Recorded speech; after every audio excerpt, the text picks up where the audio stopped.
दूसरे दिन और इमरान खान ने सख्त तरीन जेल बर्दाश्त की है, डट के खड़ा। वैसे हैरत होती है कभी कभी। इमरान खान ने डील की पेशकश मुस्तरद कर दी। ये अब आलमी मीडिया के अंदर छप रहा है, जो एक अरब मीडिया है, अरब न्यूज़ की रिपोर्ट है, और उन्होंने अपने जराए से कंफर्म करते हुए यह बताया कि साबिक वज़ीर-ए-आज़म पाकिस्तान और पाकिस्तान तहरीक इंसाफ के बानी चेयरमैन इमरान खान साहब ने नजरबंदी की डील मुस्तरद करते हुए मुल्क में सियासी तब्दीली के मुतालबे पर जोर दिया है। अरब न्यूज़ की रिपोर्ट के मुताबिक अडियाला जेल में कैद इमरान खान ने जेल से निकालकर घर में नजरबंद रखने की डील मुस्तरद कर दी है। वो ये तो इमरान खान की बीवी ने नहीं माना था, आपको याद नहीं है? बुशरा बीबी को बंद किया था नजरबंद बनी गाला में, एक घर के एक हिस्से के अंदर एक कमरे में बंद कर दिया था उनको। तो उन्होंने हाई कोर्ट से रुजू करके अदालत को कह कहकर वो जेल गई थी कि भाई बंद ही करना तो जेल में बंद करो।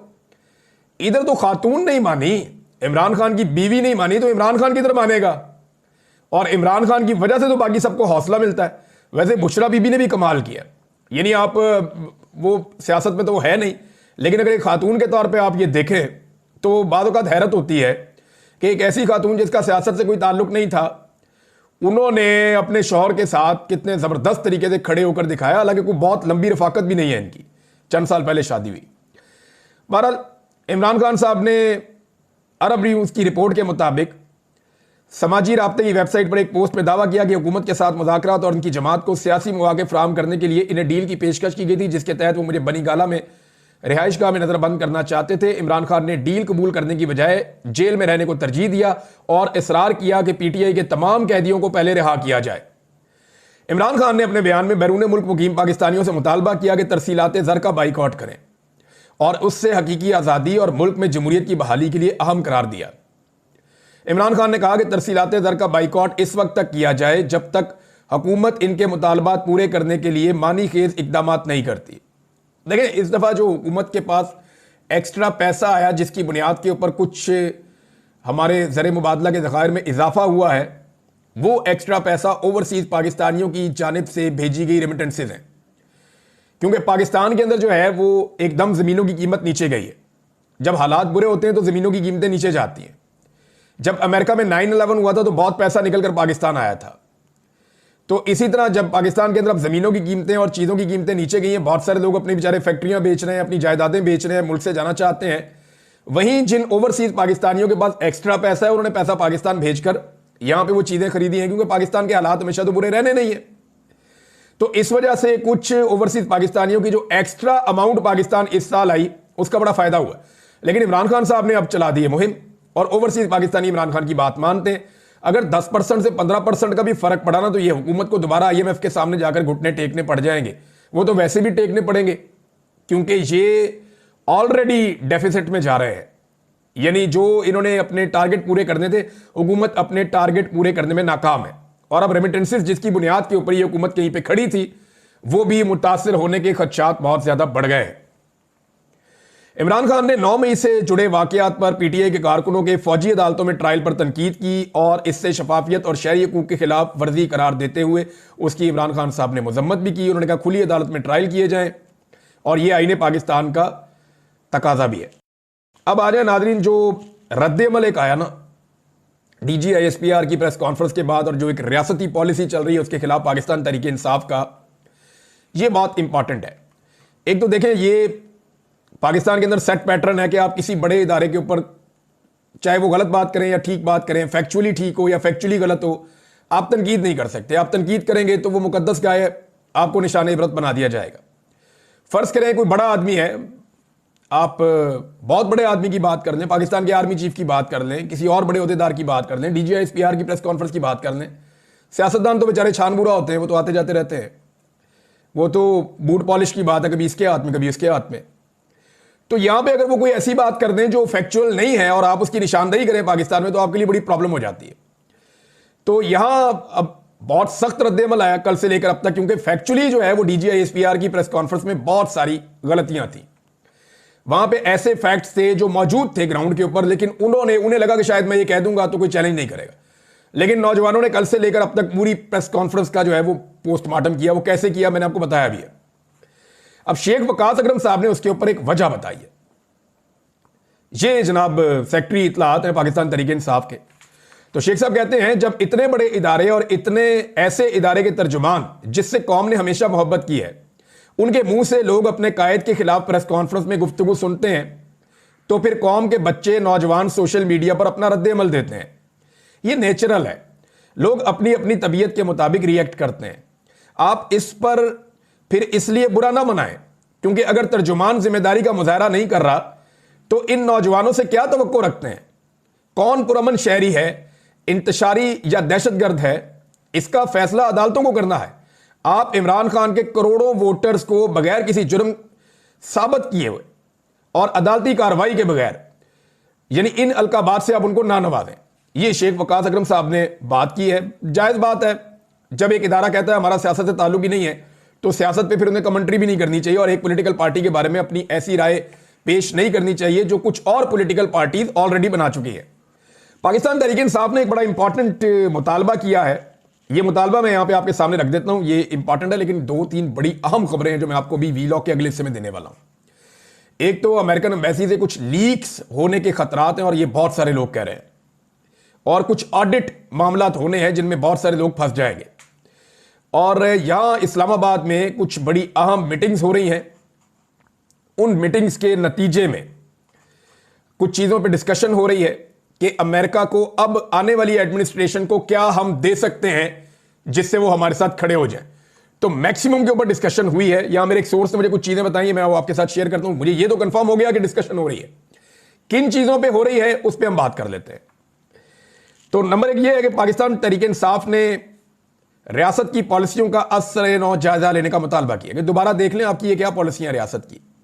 इख्तिलाफ राय को रियासत मुखालिफ करार देने का रुझान उन्होंने कहा गलत है। इस तरह के इकदामात तनाज़ात और लाकानूनियत को हवा देते हैं।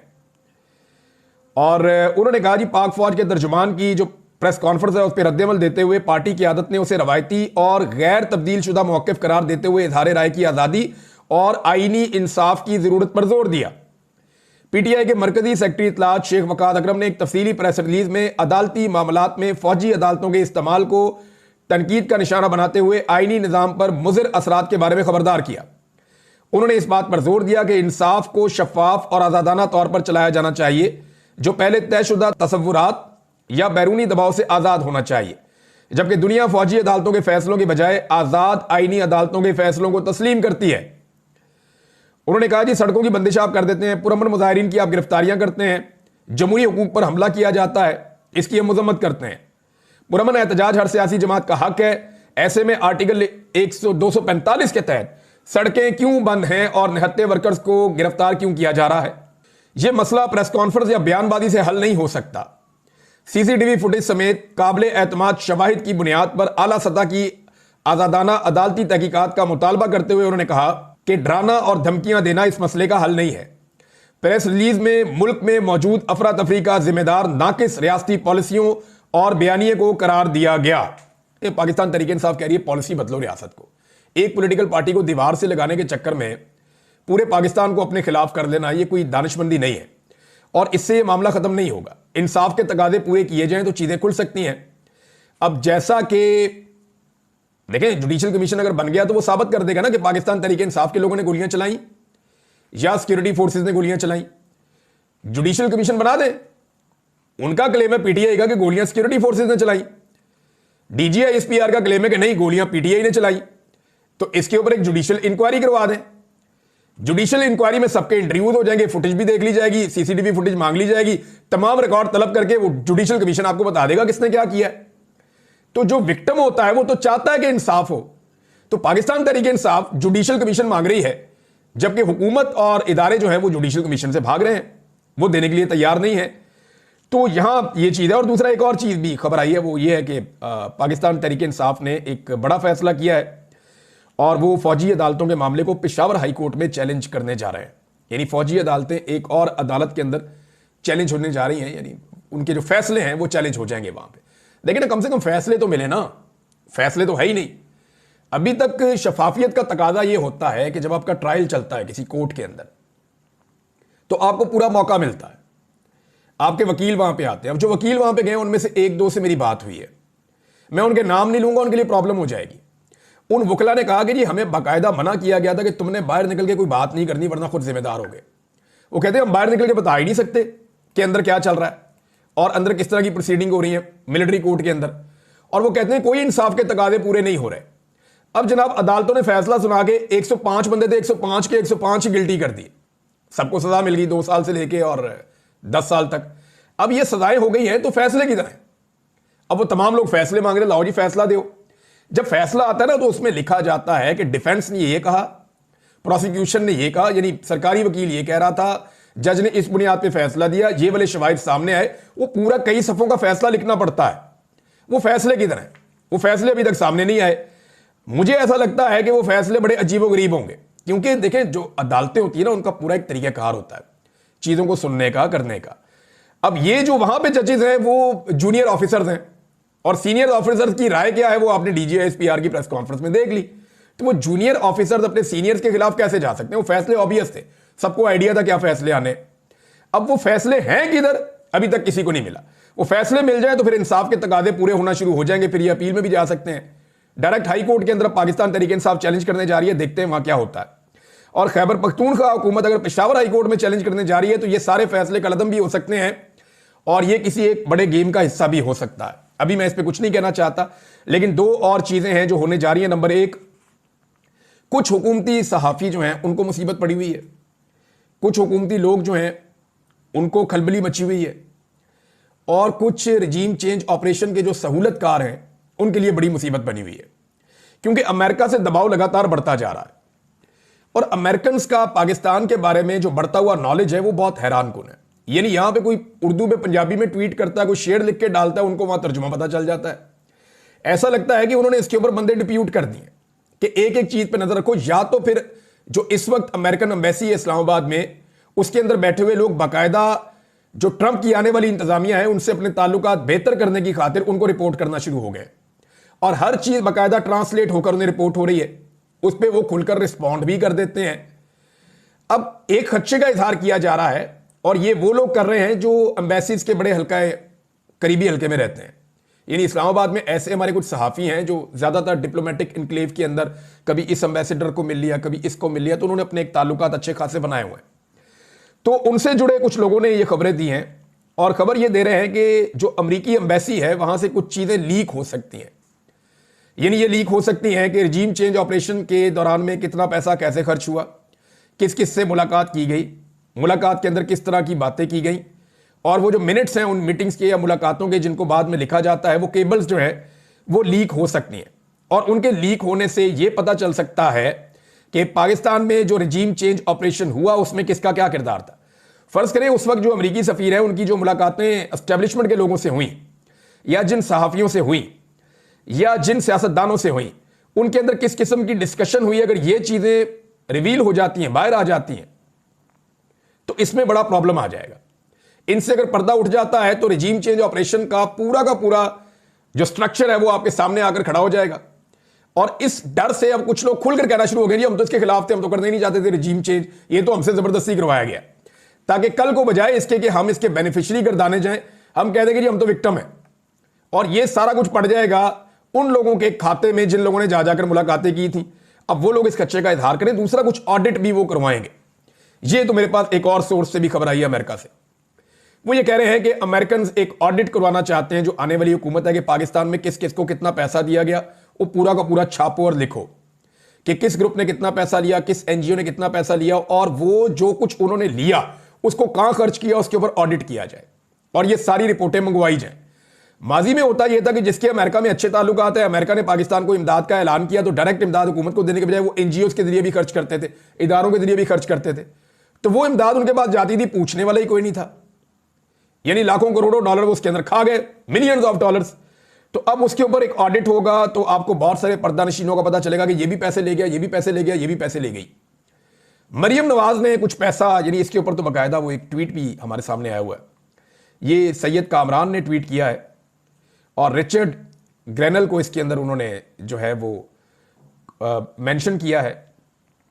उन्होंने कहा जी हम पाकिस्तानी आपसे डिमांड करते हैं कि इन्वेस्टिगेट करेंगे 70 मिलियन अमरीकी डॉलर्स जो हैं, 70 मिलियन अमरीकी डॉलर्स, ये बहुत ठीक ठाक अमाउंट होती है। 7 करोड़ अमेरिकी डॉलर, अरबों रुपए बनते हैं। ये टैक्स पेयर का पैसा था, अमेरिकन का। और मिशेल ओबामा ने ये पैसा मरियम नवाज के लिए अनाउंस किया था, बच्चों के स्कूलों के लिए।